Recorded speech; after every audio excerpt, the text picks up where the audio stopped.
Okay. Thank you so much, Gloria. That was an excellent panel. And I'm glad we got to add a little bit more time because, once the discussion gets going, it's like all these ideas and all this stuff going on. Absolutely. And I want to also officially welcome you as the newest board member of MEIEA. It's been so strange the last year plus, because usually when we have new board members come on board, it's an elected position. We get to meet in person. We get to plan the summit. And this year it's just been a million chats and Zoom calls. So welcome, and tell us a little bit about you. You are at MTSU. What are you doing over at MTSU in Murfreesboro? Hi, yes, I'm excited to be part of MEIEA, to be part of the MEIEA board. I've actually been a member of MEIEA for the last 6 years, and this is my fourth MEIEA summit, 2 of which have been virtual. Yeah. But I am an associate professor at Middle Tennessee State University, which is in Murfreesboro. For those of you who don't know, that's like a suburb of Nashville. And our program, it's the recording industry program, but we have 3 concentration. We have audio production, we have commercial songwriting, and then we have music business. So I'm over in the music business section, and my primary focus is live entertainment. That has been my more recent background for the last 20 plus years as I moved to Nashville to work for the William Morris Agency, as they were known at the time, and left just as they were becoming William Morris Endeavor. And so I'm still connected with the industry on so many different levels and associations and organizations, and live entertainment has just always been a passion of mine. So I teach artist management, concert promotion and touring. And I actually developed the talent agency class that we teach at MTSU. And that is my background, being a booking agent for many, many years. So that's amazing. And again, thanks for, jumping onto the board and being just as involved as, I think one of the difficulties of being as involved is when you really don't get to have that personal connection, you get to meet, you don't get to sit and plan for 8 hours a day like we usually do prior to and after a summit when we meet in person. So now it's just been more juggling 6 different time zones, trying to get the board to meet 2-3 times a week. But it's worked out great so far, and you moderated a fantastic panel. So thanks so much for that. Appreciate that. Looking forward to the rest of the week. Thanks so much. We'll see you soon. Bye-bye. And so next up, at any minute, we're also going to be joined by a MEIEA member who I asked to just kind of jump in on this chat. We intentionally planned these to have little conversations, but also create a little bit of buffer, as you notice. So when we notice that a panel needs to get a little extra time, it's a little easier to add that. So I'm just waiting on our next guest to join us, and I think she is coming in onto Zoom right now. Julie, are you there? Can you hear me? I'm here. Can you hear me? I can hear you. How's it going? Oh, it's going great. Thank you so much for having me.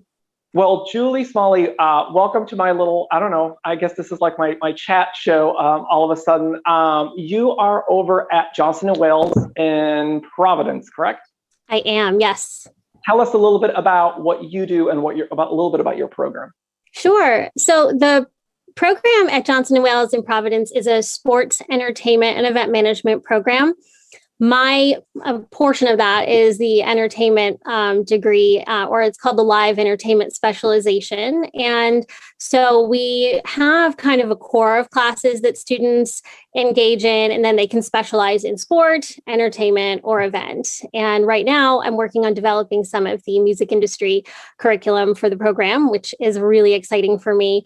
Like Gloria was just saying, my background is in live entertainment. And so it's been really great to kind of hop into this program where all sorts of disciplines are converging in one place. And so it's been really exciting. Yeah, absolutely. And you've been a MEIEA member for quite a while. I know we've at least got to meet in person. So it's been a couple years now. I saw you at, I think at our Nashville Summit, and I'm trying to remember, there's been so many. Yeah. So tell us a little bit about, how come you joined MEIEA and what you feel it contributes towards your in academia and maybe even teaching. Of course. So I actually became aware of MEISA back when I was in college in the late 90s. And I went to Syracuse for music education. And my roommate was a music industry major. And I was like, you can do that? Oh my gosh. So I kind of just tagged along with her to everything. And I was like, why did I miss this in all of the advertising materials from Syracuse? I should have enrolled in this program. But anyway, I continued with music ed. I taught for a year and I said, no, I gotta try this music industry thing while I'm still in my 20s. So I hopped out of that and started working in the industry, and then started teaching a few years later. And at that time, I said, I wonder if MEIEA is still around, or MEISA. Like I, didn't know about MEIEA actually at the time, so I looked it up and I said, oh, it's still around. So my first conference was Boston, 2008, after I had started teaching full time at an institution called Bay State College in Boston. And then I, like others mentioned today, I took a lot of years off when I had my kids, and then hopped back in for Chicago. So this is my sixth. I did the math. I knew you were going to ask. This is my sixth conference so far. That's great. You were at Boston. That's way before I even got to attend an MEIEA summit. So that's pretty cool. So you've been a member for quite a while. Is your department an institutional member, or are you an individual member? Yeah, they historically have not been. I'm actually pushing for it, except not in pandemic budget times. Yeah. But we are not. And, when I hopped into JWU, the entertainment program needed development. And so it's part of the plan. And, I think that's where we're headed. Absolutely. Do you feel that although a lot of the conference material helps as far as resources in teaching, I know a lot of folks have been emailing us about the videos, the panelists, and I just want to remind everyone, all the panels are fully posted online on our YouTube channel. You can access our last online summit on this website as well, and we will, of course, post all of these panels online as well. So yeah, it's so inspiring. I mean, if you guys could see my notebook, it's like the smoke flying off the notebook. In fact, I always tell Serona Elton that I'm like, whenever you present, I'm like in the front row taking notes. I'm like, what did you say? And so I get so inspired by attending these conferences. And, I feel like I leave with a toolkit of ways to enhance what I'm doing, but then also like, oh, I wasn't thinking of that. And then it ultimately helps the students. So that's just the brilliant part about it. Yeah. So before we finish up, are you back to kind of normal in the fall? Are you guys planning on in-person classes? Yeah, that's the plan right now. We'll see what happens. I'm teaching a live concert class in the fall. So we're hoping to have an actual concert event. We went virtual last year. And I'm teaching a class in partnership with the TD Garden. So we'll be hopefully on site. And it should be pretty exciting. Yeah. Great.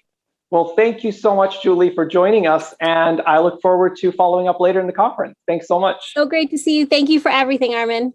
Absolutely. Take care. Bye. Okay. And so next up, we have another MEIEA board member, Dr. Bruce Ronkin. Are you on the call, Bruce? I am. All right. Hi, hey there. Welcome. How's it going? Everything's going well. It's a great conference so far. So far, it's great. And Bruce, you are not only a MEIEA board member, a longtime board member, you're also vice provost for undergraduate programs and policies. And I can only imagine what that has entailed in the last year plus, because when I saw that word policies, I thought, oh man, that's a lot of extra meetings. You are at Northeastern in Boston. Can you tell us how things are going up there? Things are going well and really busy, and we're going to be back completely on the ground in the fall. We've been teaching class in person all this past year, and really learning how to do hybrid events and working with our students, whether they could get to Boston or we're somewhere halfway around the globe. And so we've learned a lot as the year has gone on how to adjust. So one of your main responsibilities as a board member is obviously being the editor of the MEIEA Journal. And we were a little delayed in getting the physical journal out to our members this year. By the way, the journal is shipped to Belmont University, where it's based. And then literally we have board members that go there and individually pack every journal into an envelope and ship it around the world. So because of COVID, they had to do some precautions and they couldn't get to the office. But all of them are out. But it is also fully available on our website. Can you tell us a little bit about the history of the journal, and then maybe talk about a little bit about that latest issue that is fully online? Yeah, sure. So the journal started as a way for MEIA members to disseminate their research with the world. Back when the journal started, there really were very few options for music industry research. And it was a real priority for the board and the members at the time to get it going. And I've been really pleased to see, as it's developed over the years, that in addition to being that place where the researchers can get the word out about what they're working on, it's also a great opportunity for people that find themselves in these tenure track positions and other positions where promotions require that publishing. So I really encourage people to take advantage of that. And I think the really biggest advantage over time is the resource that the journal and our summit proceedings publications have become to the teaching side of our careers, with the journal now in its 20th year and nearly 250 articles that have been published over time. There's really a great archive of teaching materials in there that I encourage all the members to take a look at and see where it could be appropriate.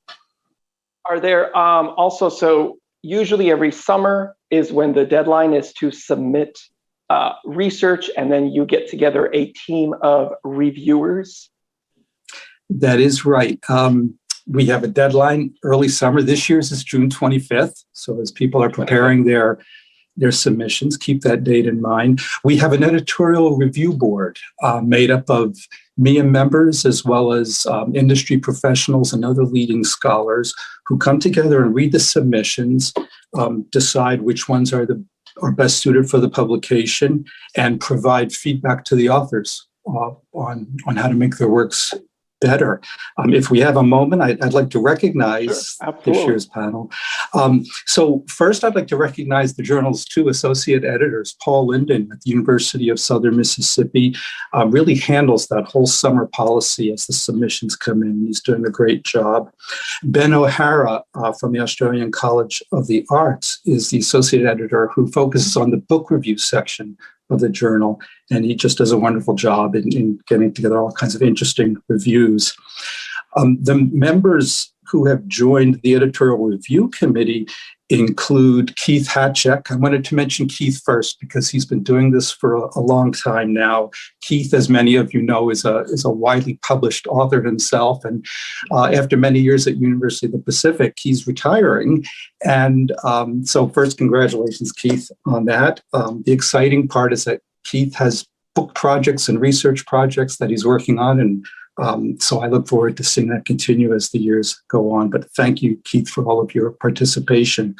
I recognize the committee. We have Scott Church from Brigham Young University, Brian Gaber, Florida State University, Kelly Garner from Union University, David Herrera from Belmont University, Andrea Johnson at the Berklee College of Music. She's been doing this for quite a while now. Thanks, Andrea.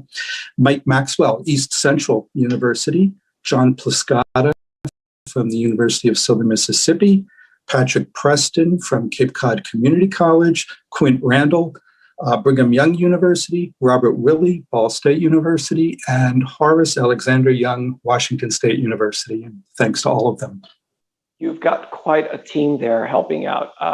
One of the things I also wanted to mention is that you generally choose about 6 articles. Is that correct? 6 research projects that get published. So over the past few years, it's really made the research more competitive as our organization has grown, both membership visibility, which is a great, really a great asset, like you said, to researchers. But the fact that you only try to stick with 6 and then usually a couple of book reviews as well. Is that correct? That's right. About 6 articles roughly, and then a series of book reviews, half a dozen, but we have space for more book reviews, by the way. I really encourage people to do that. So yes, that is true. It's a selective group and the number is small. I want to let the members know who might feel that that's a little bit daunting, is that we also have, as everyone is seeing today, the summit and the wonderful video paper presentations you've seen. All of those get published also in the summit proceedings, and those are peer-reviewed publications, and they count for you when you go up for tenure and promotion. And that's just one more way that MEIEA offers opportunities for its members to publish their works. Great. I guess we will leave it at that, and hopefully I will see you again during one of our chats tomorrow when we'll discuss some of the grants along with Clyde as well, hopefully. So thank you so much, Bruce, for joining us today. Thank you, Armen. Thank you.